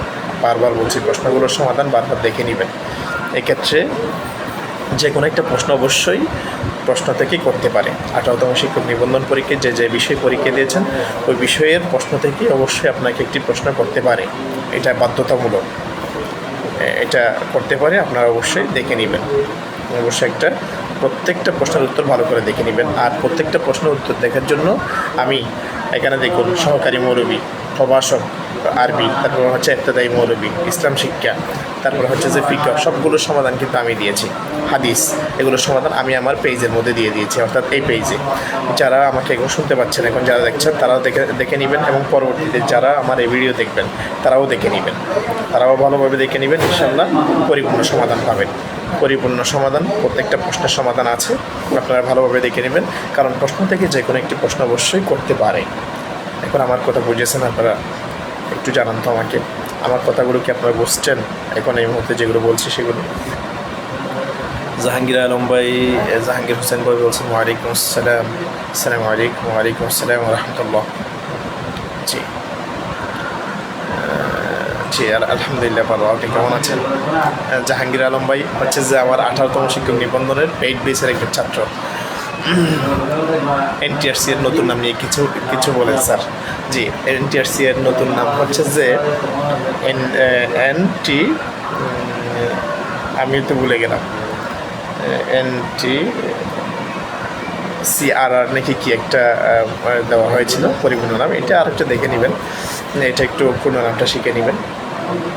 তারপরে হচ্ছে যে আসসালামু আলাইকুম, বুঝেছি আরিফ হোসেন ভাই, ওয়ালাইকুম আসসালাম রহমতুল্লাহ। তো বলতে চাচ্ছি যে এভাবে, তো আমি বলতে চাচ্ছি যে যে পরীক্ষার প্রশ্নগুলো দিয়েছেন, অর্থাৎ যে প্রশ্নে আপনারা পরীক্ষা দিয়েছেন ওই প্রশ্নের উপরে আপনাকে পরীক্ষা করতে পারে, ওই প্রশ্নের উপরে অবশ্যই একটা প্রশ্ন থাকতে পারে। তারপর 2 নম্বর বিষয় হচ্ছে যে আপনাকে অবশ্যই আরবিতে কথা বলতে হতে পারে, 1 মিনিট 2 মিনিট এরকম প্রশ্ন করতে পারে। এরকম বলবে যে আপনি আরবিতে কিছু বলুন, ঠিক আছে, আরবিতে আপনার ঠিকানাটা বলুন, আরবিতে আপনার মাদ্রাসার বৈশিষ্ট্য বলুন। তো আমি যেগুলো বলেছি এগুলো আপনারা বলবেন, ঠিক আছে। এদিকে পাশে আওয়াজ হওয়ার কারণে আমার একটু কথা ওইদিকে বারবার খেয়াল চলে যাচ্ছে। বলেন, আপনারা বলেন কার কোনো প্রশ্ন আছে কি না। আজ বিকেলে বাড়ি আসলাম। বাংলাদেশের এখন আমাদের যে ফেনী আছে, ফেনী জেলা, তারপরে হচ্ছে যে লক্ষ্মীপুর, এভাবে যে কী রয়েছে অর্থাৎ পরশুরাম, তারপরে নোয়াখালী, তারপরে এভাবে ফুলগাজী, যে সমস্ত এলাকাগুলো রয়েছে খুব বেশি বন্যায় প্লাবিত। ভারত থেকে আমাদের বন্ধুরাষ্ট্র, ভারত থেকে পানি ছেড়ে দেওয়া হয়েছে। তো আমাদের করার কিচ্ছু নেই, আল্লাহর কাছে দোয়া করা ছাড়া। আমরা দোয়া করবো তাদের জন্য, এবং আল্লাহুম্মা হাওয়ালাইনা ওয়ালা আলাইনা এই দোয়াটি আমরা বেশি বেশি পড়বো তাদের জন্য, যেন বৃষ্টিপাত যেন একটু কমে আসে, এবং বেশি বেশি দোয়া করবো যেন তারা একটু আবার আগের রূপে ফিরে যেতে পারে। এই জন্য আমরা তাদের জন্য দোয়া করবো ইনশাআল্লাহ। কারণ মুসিবত এগুলো সহ্য করার মতন আসলে, যেখানে কোনো রান্না বান্না করার সুযোগ নেই, বাড়িঘর নাই, কিচ্ছু নাই, ঠিক আছে, সবগুলো চলে গেল, পুরা ঘরের উপরে পানি উঠে গেছে, দেখে খুবই হতবাক, ঠিক আছে, এক ভাইয়ের পুরো খামার শেষ হয়ে গেছে, কিচ্ছু নেই। এগুলো দেখে আসলে মর্মাহত আমরা সবাই। একটু দোয়া করবেন সবাই। জি, আর কারো কোনো প্রশ্ন আছে কিনা? এখন তো আবার অনেকেই যুক্ত হয়েছেন, আপনারা যারা যুক্ত হচ্ছেন আমারও বারবার কথা বলতে মন চাচ্ছে, বলেন।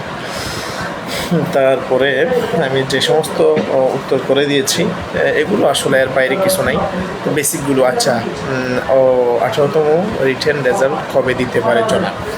তার উত্তর হচ্ছে যে 1 মাস 1.5 মাস আর একটু ওয়েট করেন, অপেক্ষা করেন, এর ভিতরে আসতে পারে।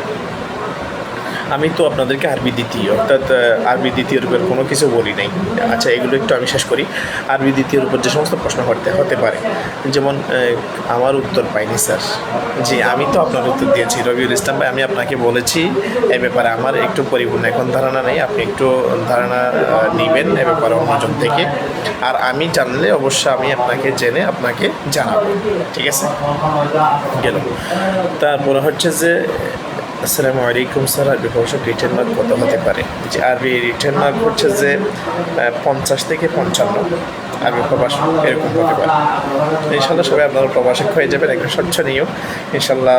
এই আমাদের আশা অনেক বেশি এবারে নিতে পারে, এবারের অর্থাৎ 18তম নিবন্ধন 5ম বিজ্ঞপ্তির পরে আমাদের জন্য যে বিজ্ঞপ্তিটা আসবে এতে অনেক বেশি নিতে পারে, এটা আশা করা যাচ্ছে নিরপেক্ষ সরকারের আমলে।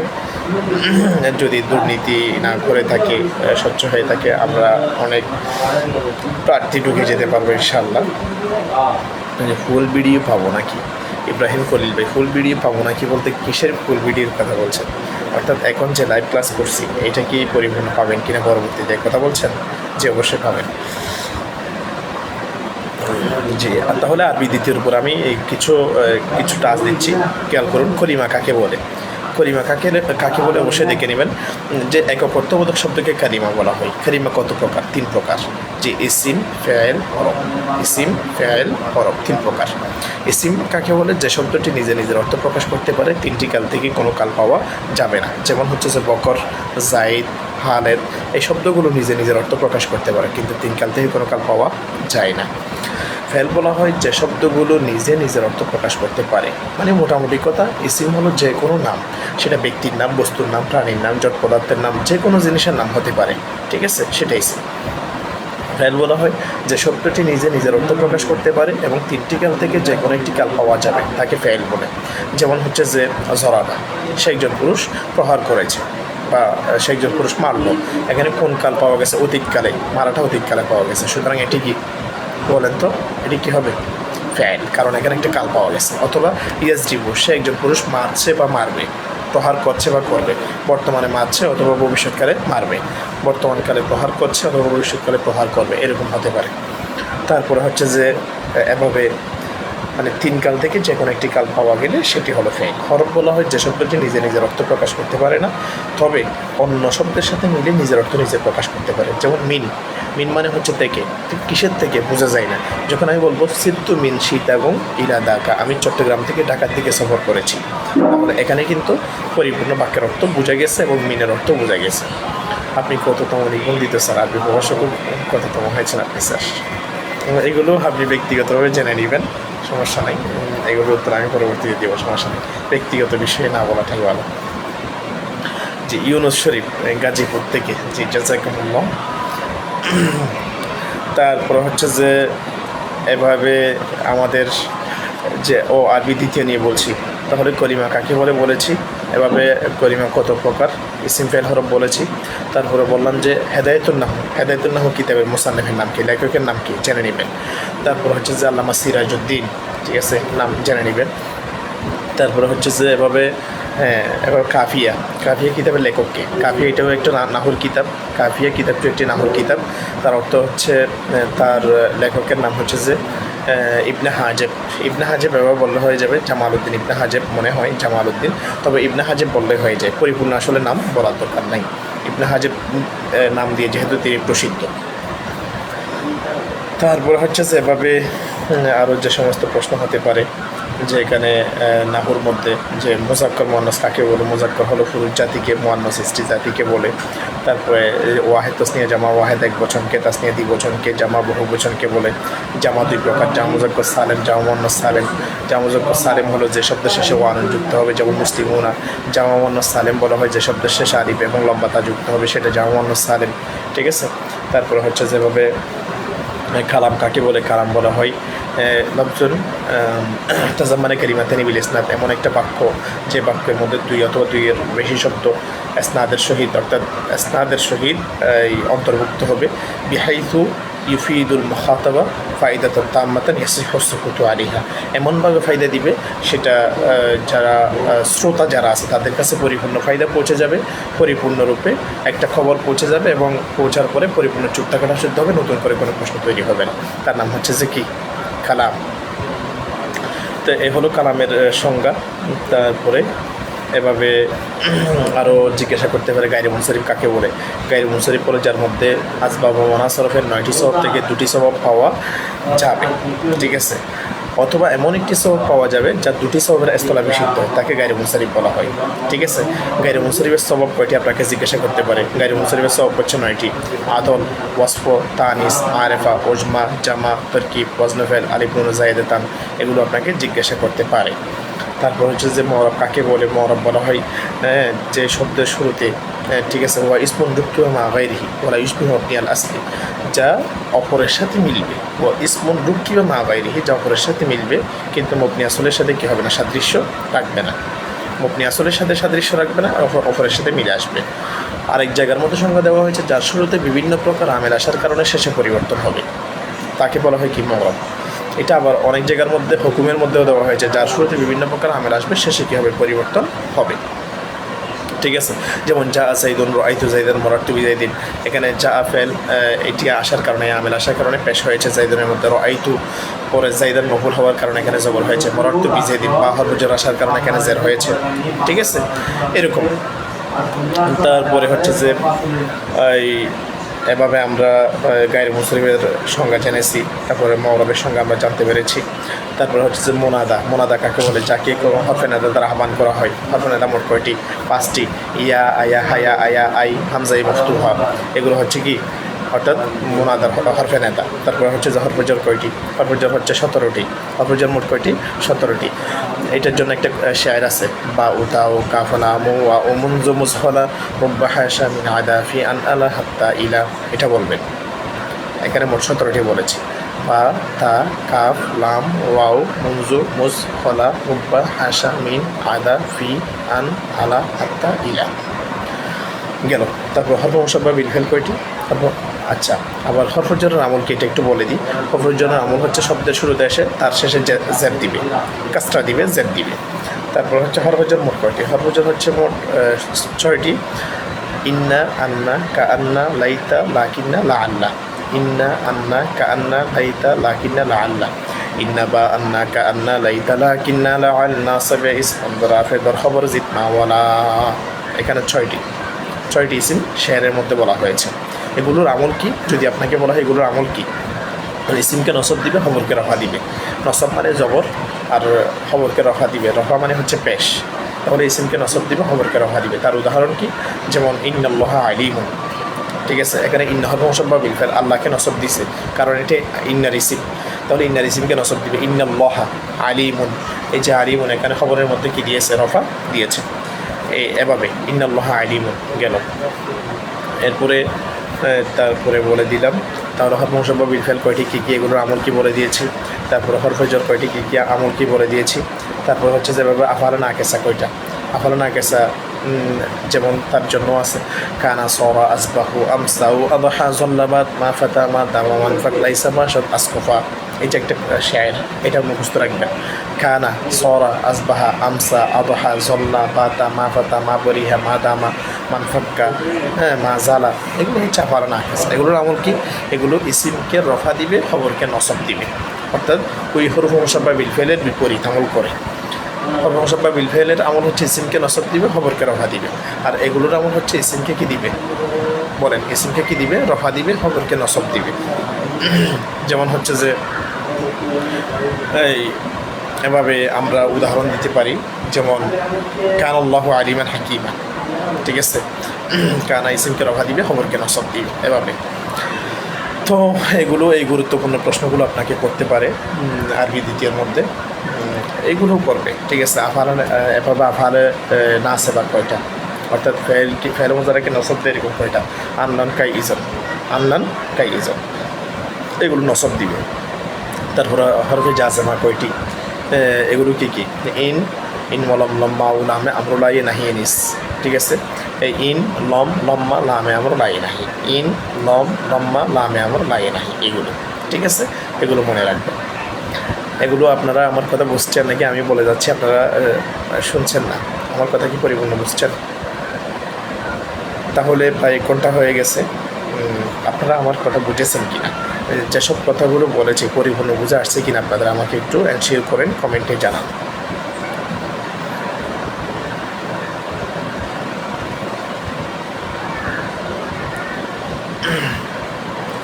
আমাকে একটু কমেন্ট করে জানাবেন সবগুলো বুঝেছেন কিনা যা বলেছি তা।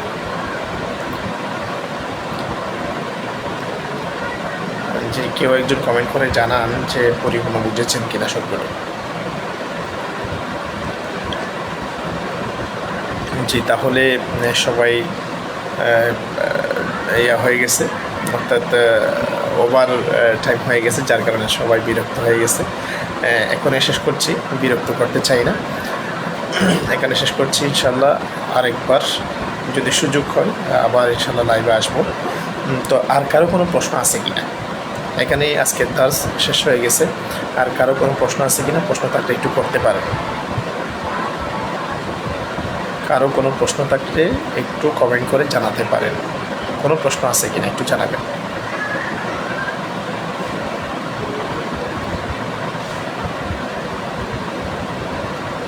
তাহলে এখন আর কোনো প্রশ্ন দেখতে পাচ্ছি না, যে এখানেই শেষ করে দিচ্ছি। সবাই ভালো থাকবেন, সুস্থ থাকবেন। ইনশাল্লাহ আবারও আমরা যে কোনো সময় আবারও দেখা হবে, একে অপরের সাথে আবার দেখা হবে ইনশাল্লাহ। জি, এখানে শেষ করছি। আসসালামু আলাইকুম ওয়া রাহমাতুল্লাহি ওয়া বারাকাতুহু। যারা আমাকে শুনছেন তাদের জন্য জাযাকুমুল্লাহু খাইরান। আসসালামু আলাইকুম ওয়া রাহমাতুল্লাহ।